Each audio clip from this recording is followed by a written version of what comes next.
안녕하세요. 인문학 요리하는 남자 인문학 셰프 세범이입니다. 자, 이번에는 국가가 밥 먹여주냐라는 주제를 중심으로 세미나를 진행하도록 하겠습니다. 자, 오늘 제가 모시고 온 동서양의 학자분들은 이렇습니다.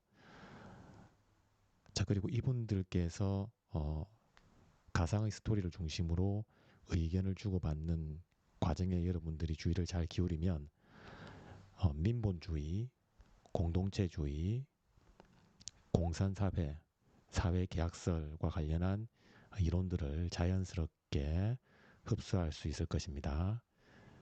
자, 그래서 오늘 제가 부활시켜서 모시고 온 동성의 학자분들을 소개하겠습니다.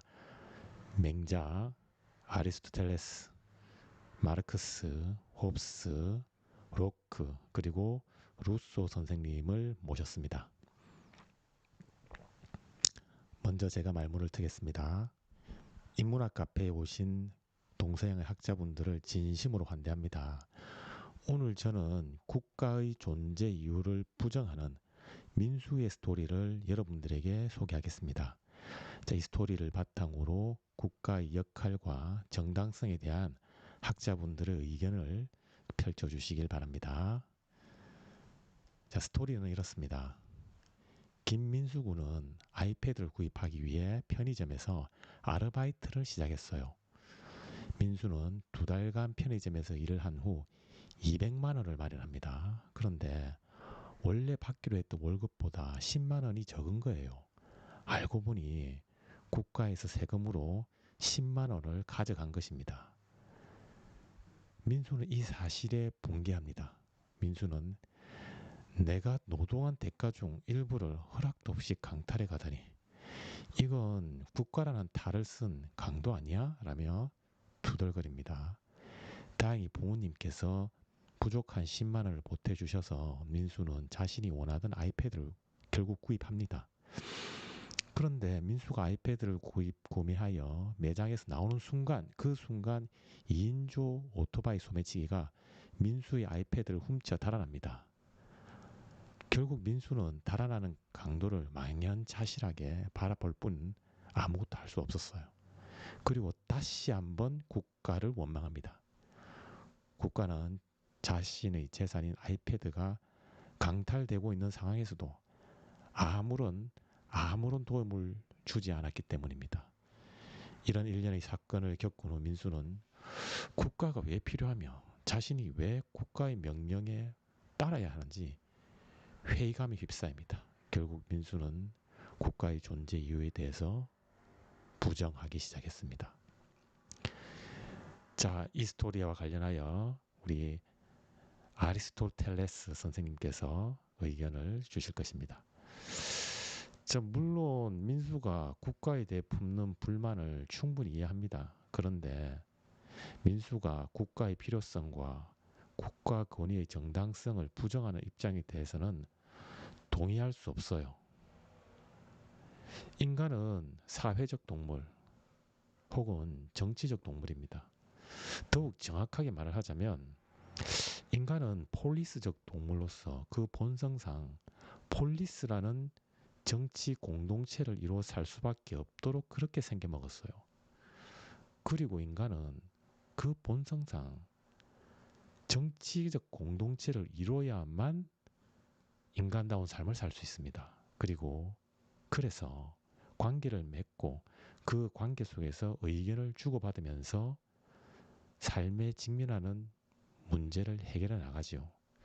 결국 국가라고 하는 것은 인위적으로 만들어지는 것이 아니라 인위적으로 만들어진다기보다는 자연적으로 발생하는 셈이죠. 즉 민수가 원하든 원하지 않든 국가는 저절로 출현합니다.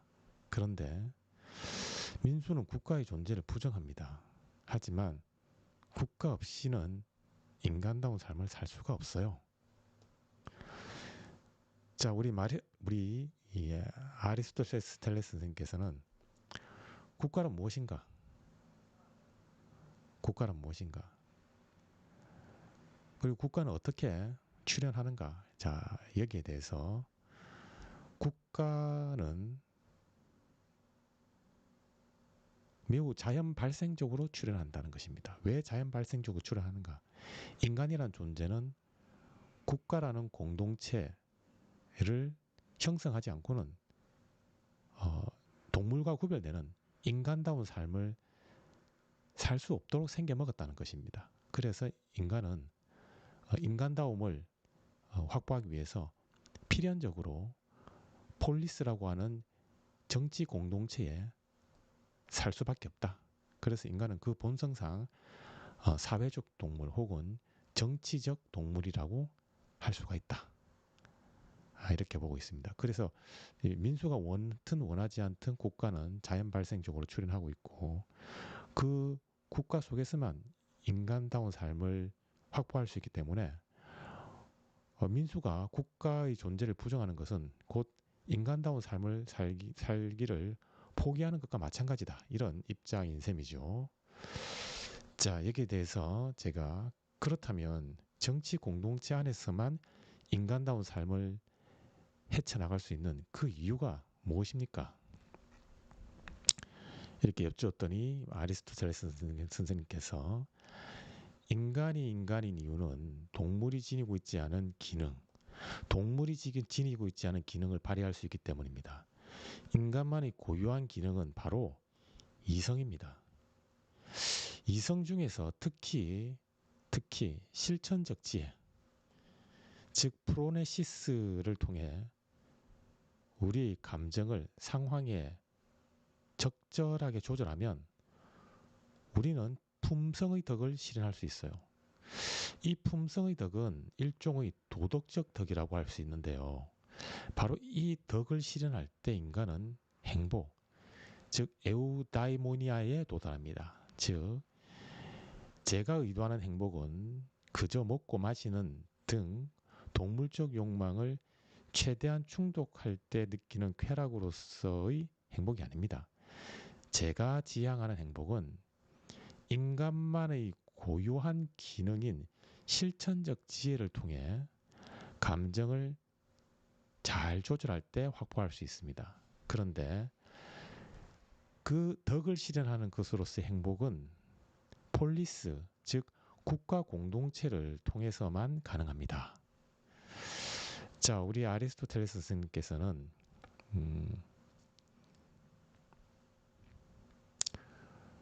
왜 인간은 폴리스라고 하는 정치 공동체, 곧 국가라고 할 수 있습니다. 폴리스라고 하는 정치 공동체, 즉 국가 안에서만 인간다운 삶을 살 수 있는가? 그 이유는 인간은 폴리스 안에서만, 정치 공동체 안에서만, 국가 내에서만 인간만이 가지고 있는 고유한 기능인 이성을 탁월하게 발휘할 수 있다는 것입니다. 특히 그 이성 중에서 실천적 지혜, 보통 이것을 이제 프로네시스라고 하는데 영어로는 practical wisdom이라고 할 수 있어요. 프로네시스라고 하는 실천적 지혜를 통해서 우리의 감정을 잘 조절한다는 거예요. 이렇게 프로네시스, 실천적 지혜를 통해서 우리의 감정을 잘 조절하면 우리 인간은 품성의 덕이라고 하는 도덕적 덕을 실현할 수 있다는 것입니다. 품성의 덕이라고 하는 도덕적 덕. 예를 들면 이런 것입니다. 예를 들어서 여러분의 가까운 지인이 아주 좋지 않은 일을 당했어요. 예를 들면 여러분이 가까운 지인들 중에 어떤 한 분의 부모님께서 돌아가신 거예요. 그리고 그 지인이 부모님을 좋은 곳으로 보내드리고 다시 일상으로 돌아왔습니다. 그때 여러분이 아무리 행복하고 좋은 일이 있다 할지라도 개인적으로 그 지인, 친구를 보는 순간 여러분이 매우 여러분이 겪고 있는 행복한 일 때문에 그 지인을 보는 순간 여러분의 행복함을 마음껏 드러낼 수 있습니까? 그렇지 않지요. 설령 여러분들이 기뻐할 행복한 일이 있다 할지라도 그 어려움을 당한 친구를 보면 그 친구의 마음을 헤아려서 여러분의 감정을 조절하게 됩니다. 어떻게 조절합니까? 그 친구의 감정을 헤아려서 같이 슬퍼하는 것이죠. 같이 위로해주고 같이 안타까워해주고 설령 아무리 여러분이 기쁜 일이 있다 할지라도 그러한 여러분의 감정을 잠시 뒤로 미루고 친구가 어려움에 처한 그 상황에 맞게 여러분의 감정을 잘 조절합니다. 즉 상황에 맞게 여러분의 감정을 잘 조절하는 것. 그러면 그 상황에 맞는 지점이 무엇이냐? 그것을 파악하는 것이 바로 실천적 지혜입니다. 실천적 지혜를 통해서 상황에 가장 적절한 지점이 어딘가를 파악하고 그 지점을 바탕으로 여러분의 감정을 상황에 맞게 잘 조절하는 것입니다. 보통 우리가 그것을 중용의 덕이다 이렇게 부르는데 바로 이 중용의 덕이 이 도덕적 덕의 일종인 품성의 덕이라고 할 수 있습니다. 그리고 이 품성의 덕을 실현할 때 우리는 행복한 상태에 이를 수 있다. 아리스토텔레스는 이 행복을 이 에우다이모니아, 유다이모니아라고 이렇게 부르고 있어요. 그러니 이 아리스토텔레스가 말하는 행복은 그저 먹고 마시는 동물적 쾌락을 충족할 때 느끼는 그런 행복이 아니라 인간만이 가지고 있는 고유한 기능, 즉 실천적 지혜를 통해서 여러분의 욕구, 욕망 이런 것을 상황에 적절히 잘 조절하여 중용의 덕이라고 하는 도덕적 덕, 즉 품성의 덕을 온전히 실현할 때 행복이다 라고 보는 셈이죠. 그런데 이러한 품성의 덕이라고 하는 도덕적 덕은 여러분이 무인도에서 로빈슨 크루소처럼 혼자서 실현할 수 없고 오직 이 폴리스라고 하는 정치 공동체, 즉 국가 공동체 안에서만 여러분의 그 품성의 덕을 실현할 수 있다. 이렇게 보는 셈이죠. 그러니 국가 공동체는 일종의 도덕 공동체다. 이렇게 볼 수도 있습니다. 자, 이어서 제가 그렇다면 로빈슨 크루소처럼 무인도에 갇혀서 자기 홀로 덕을 실현하여 행복에 도달하는 것은 불가능한 셈이군요. 그러니 아리스토텔레스 선생님께서 물론입니다. 인간은 정치 공동체에 참여하는 과정을 통해서만 인간다운 삶을 살 수 있습니다. 사람다운 삶이란 인간의 고유한 기능을 탁월하게 발휘하는 삶, 즉 덕을 실현하는 삶이자 이것이 바로 행복한 삶이에요. 결국 정치 공동체로서 국가는 인간이 행복을 실현할 수 있는 유일한 보금자리인 셈이지요. 그래서 저는 정치 공동체를 가장 우선시합니다. 즉 저는 공동체주의를 지지합니다. 특히 우리는 국가를 통해서 품성의 덕을 실현할 수 있다는 측면을 고려할 때 국가는 도덕 공동체라고 할 수 있어요. 그래서 아리스토텔레스 선생님은 인간만의 고유한 기능, 그것을 탁월하게 발휘하는 것이 덕을 실현하는 것이자 곧 행복한 삶, 유다이모니아, 에우다이모니아를 실현하는 것인데 그것은 오직 정치 공동체 안에서 관계를 맺고 그 관계 속에서 의견을 주고받으면서 그 과정에서만 덕을 실현할 수 있다. 이렇게 보고 있는 셈이죠. 그러니 우리 인간은 정치 공동체 안에서만 도덕적 덕인 품성의 덕과 같은 덕을 실현할 수 있으니 국가는 일종의 도덕 공동체다. 이렇게 볼 수가 있습니다. 자, 이어서 마르크스 선생님의 의견을 살펴보겠습니다. 자, 마르크스 선생님께서 이렇게 이야기하십니다. 아리스토텔레스 선생님은 국가를 통해서만 행복을 실현할 수 있다는 입장입니다. 하지만 저는 국가 따위는 인간의 행복에 기여하기는커녕 오히려 우리의 삶을 불행하게 만드는 원인이라고 봅니다. 민수는 노동자로서 자신의 시간과 젊음을 편의점을 소유한 자본가에게 착취당하고 있습니다. 그런데 국가는 착취당하고 있는 민수를 돕기보다는 방관하고 있지요. 그리고 방관을 넘어 오히려 자본가 계급인 편의점 소유주가 노동자 계급인 민수를 착취하는 경제 시스템을 정당화하지요. 결국 국가는 노동자 계급이 아닌 자본가 계급의 편에 서 있는 셈입니다. 노동자 계급은 폭력혁명을 통해서 자본가 계급을 소멸시키고 국가가 없는 공동체를 이뤄내야 합니다. 자, 그래서 마르크스 선생님은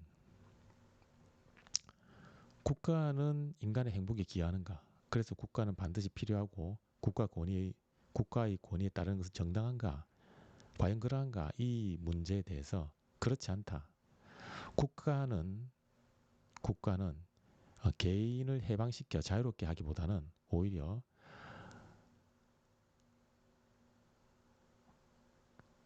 지배와 피지배, 즉 지배하는 자와 지배받는 자 사이의 관계를 정당화한다. 자,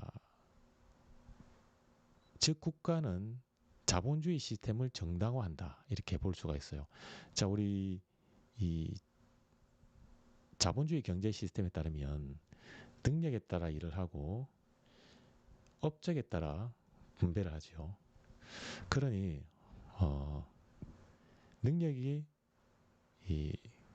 우월할수록 업적을 많이 낼 수밖에 없습니다. 반면에 능력이 열등하면 열등할수록 그 업적을 적게 낼 수밖에 없어요. 그러니 이렇게 업적을 많이 낸 계급은 자본가 계급으로 자리를 잡고 능력이 부족하여 업적을 온전히 이루지 못한 계급은 노동자 계급으로 자리를 잡는 것입니다. 자, 그런데 우리 국가는 이러한 자본주의 경제 시스템을 적극적으로 옹호하죠. 그러니 결국은 자본가 계급이 노동자 계급을 착취하는 그러한 이 경제 시스템을 적극적으로 정당화한다. 이렇게 볼 수가 있습니다. 일단 자본가와 노동자라는 계급이 형성되면 자본가는 어떻게 해서든지 이윤을 극대화하기 위해서 노동자에게 일은 많이 시키면서 임금은 적게 주는 방식으로 노동자를 착취하게 되죠. 이러한 착취가 가능한 것은 능력에 따라 일하고 업적에 따라 한다는 자본주의 경제 시스템, 그리고 이러한 자본주의 경제 시스템을 정당화하고 지지하는 국가를 바탕으로 가능한 것이죠. 그러니 국가는 어떤 존재입니까? 국가는 이러한 지배하는 자로서의 자본가 계급이 지배받는 자로서의 노동자 계급을 착취하는 것을 결국 정당화하는 존재이니 이러한 국가 따위는 당장 폭력혁명을 통해서 전복시키고 없애버려야 한다. 그리고 국가가 없는 공동체 내지는 연합체를 우리가 이루어야 한다. 이렇게 보고 있습니다. 자, 이어서 제가 결국 국가는 지배계급인 자본가 계급과 피지배계급인 노동자 사이의 관계를 강화하는 문제 덩어리에 불과하다는 입장이시군요. 결국 국가는 인간의 행복 실현을 위한 보금자리라기보다는 계급 지배를 정당화하는 자본가 계급의 꼭두각시 불과한 셈이군요. 그럼 국가의 존재 자체를 부정한다면 마르크스 선생님은 그에 대한 어떤 대안, 우리가 가질 수 있는 대안이 있습니까? 이렇게 여쭈었습니다. 자, 그러니 마르크스 선생님께서 물론 대안이 있지요. 전국의 노동자는 폭력혁명을 통해서 우리 보통 이 노동자를 프롤레타리아 계급이다 이렇게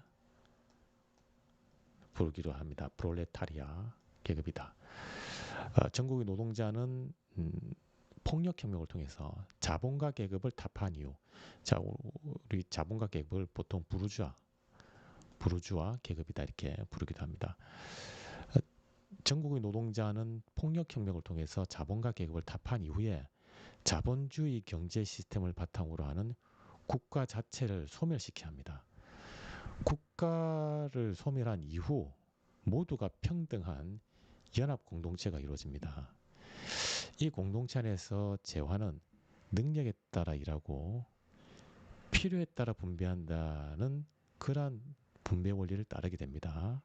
저는 이러한 경제 시스템을 공산주의 사회라고 규정합니다. 공산주의 사회에서 인간은 노동을 통해 자신의 잠재 능력을 실현할 수 있을 뿐만 아니라 삶의 의미를 찾을 수 있습니다. 자, 그럼 대안은 무엇인가? 자본주의 경제 시스템을 정당화하는 국가를 폭력혁명을 통해서 전복시킨 이후에 대안은 무엇인가? 대안이 있는가? 여기에 대해서 대안이 있다. 자, 그 대안은 무엇인가? 바로 공산주의 사회다. 공산주의 사회다. 그럼 공산주의 사회는 어떤 경제 시스템에 따라서 작동하는가? 공산주의 사회는 능력에 따라 일하고 필요에 따라 분배하는 원리에 따라 작동한다.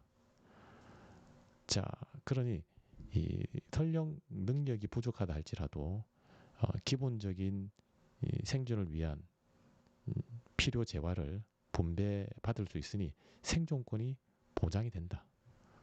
자, 그러니 생존을 위해서 착취를 당하면서까지 자본가에게 머리를 조아릴 필요가 없다. 이렇게 보고 있습니다. 자, 그러면 착취를 당하면서까지 자본가에게 머리를 조아릴 필요가 없으니 노동을 하는 목적은 그저 생존을 위해서만 노동을 하는 것이 아니라 노동을 하는 진정한 목적은 그 노동을 통해서 나의 인간의 잠재적 능력을 실현하고 잠재적 능력을 실현하는 과정에서 삶의 의미를 느낄 수 있다. 그러니 이 노동을 통해서 잠재적 능력을 실현하고 삶의 의미를 찾을 수 있는 이러한 것을 가능하게 하는 공산주의 경제 시스템을 나는 적극적으로 지지한다. 이런 입장이라고 볼 수 있어요. 자, 이어서 맹자 선생님께서 등장하셨습니다. 마르크스 선생님은 국가의 존재 자체를 부정하는데 저는 그 의견에 동의할 수 없습니다. 다만 국가를 다스리는 군주가 그 역할을 온전히 수행하지 못하면 우리는 그 군주를 갈아치울 수 있습니다. 즉 역성혁명의 가능성은 언제든지 열려 있습니다. 자, 맹자 선생님은 국가는 필요한가? 국가는 필요한가? 국가는 필요하다. 다만 그 국가를 다스리는 통치자, 즉 군주가 군주로서의 역할을 제대로 수행하지 못하면 군주를 갈아치울 수 있다. 그것을 역성혁명이라고 하는데 그러한 역성혁명의 가능성을 나는 열어둔다. 이런 입장입니다. 여기서 역성이라고 하는 것은 성을 바꾼다. 라는 것인데 즉 성을 바꾼다는 것은 기존의 군주 대신에 새로운 군주, 즉 지도자로서의 자격이 있는 새로운 군주로 대체한다. 이런 의미를 가지고 있습니다. 그만큼 급격하게 변하는 것이기 때문에 혁명이다. 이렇게 보고 있지요. 그래서 맹자 선생님은 역성혁명의 가능성을 열어둔다는 것입니다. 단 국가의 존재 자체를 부정하지 않는다. 여기에 대해서 제가 그렇다면 그 군주다운 군주란 어떤 자격을 갖춰야 합니까? 군주가 군주답지 못하면 갈아치울 수 있다 그랬지요. 즉 역성혁명이 가능하다는 입장입니다. 그러면 군주로서 자리매김하기 위해서는 군주로서 자격을 갖춰야 되겠죠. 그 자격이 무엇이냐 이렇게 여쭈어 보았습니다. 그러니 맹자 선생님께서 군주는 백성 인간다운 생활을 할 수 있도록 기본적으로 일정한 생업, 즉 항산을 마련해 주어야 합니다.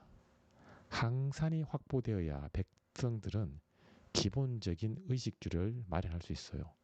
항산이라는 조건이 확보되지 않은 상태에서 백성들이 국가의 질서를 잘 지키도록 요구한다면 이는 걸음마도 할 수 없는 아이에게 뛰기를 강요하는 것과 다름없습니다.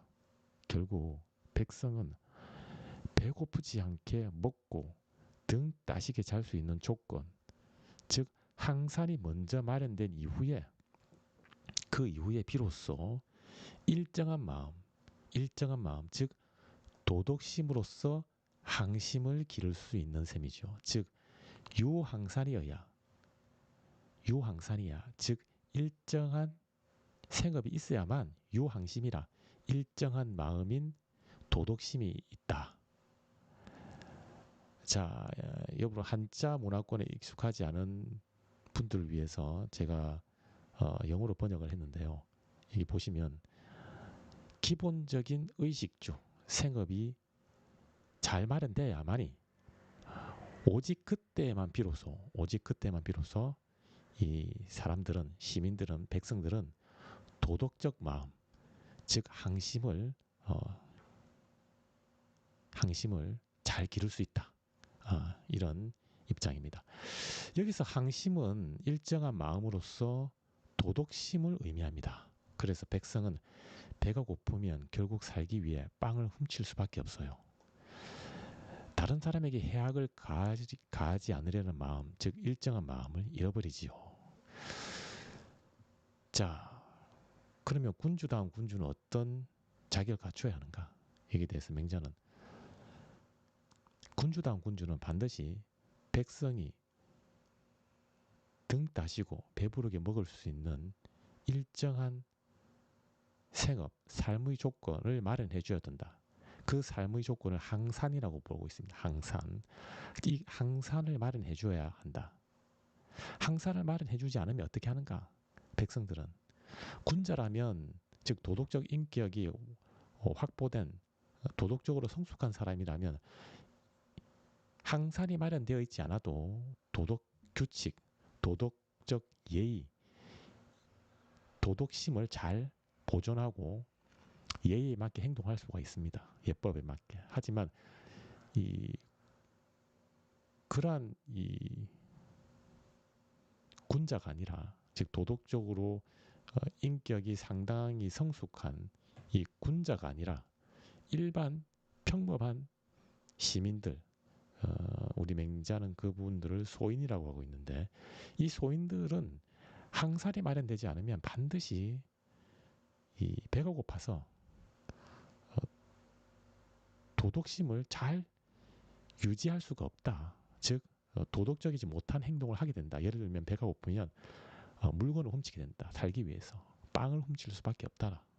그러니 이 백성들에게 빵을 훔치지 말라와 같은 어떠한 국가 질서를 유지하기 위한 룰을 요구하려면 그 이전에 백성들이 그러한 룰을 지킬 수 있는 조건을 마련해 주어야 한다. 그 조건이 무엇인가? 바로 항산을 마련해 주는 것이다. 이렇게 보고 있습니다. 만약에 군주가 항산을 제대로 마련해 놓지도 않으면서 백성들에게 국가의 질서를 지키라라고 하는 것은 군주로서의 자격이 없다는 것입니다. 그리고 비유를 들자면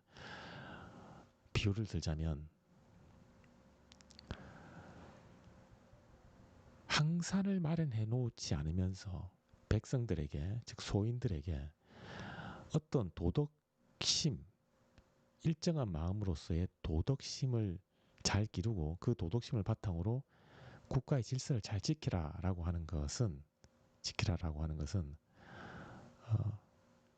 지나치다. 그리고 그리고 백성들이 그 질서를 지키지 않으면 법으로서 그 백성들을 처벌하는 것은 마치 무엇과 같으냐? 마치 물고기를 그물질에서 잡는 것과 같다. 이렇게 볼 수도 있어요. 물고기를 그물질에서 잡는 것과 같다. 즉, 그것은 일종의 학대라고 하는 것입니다. 학대.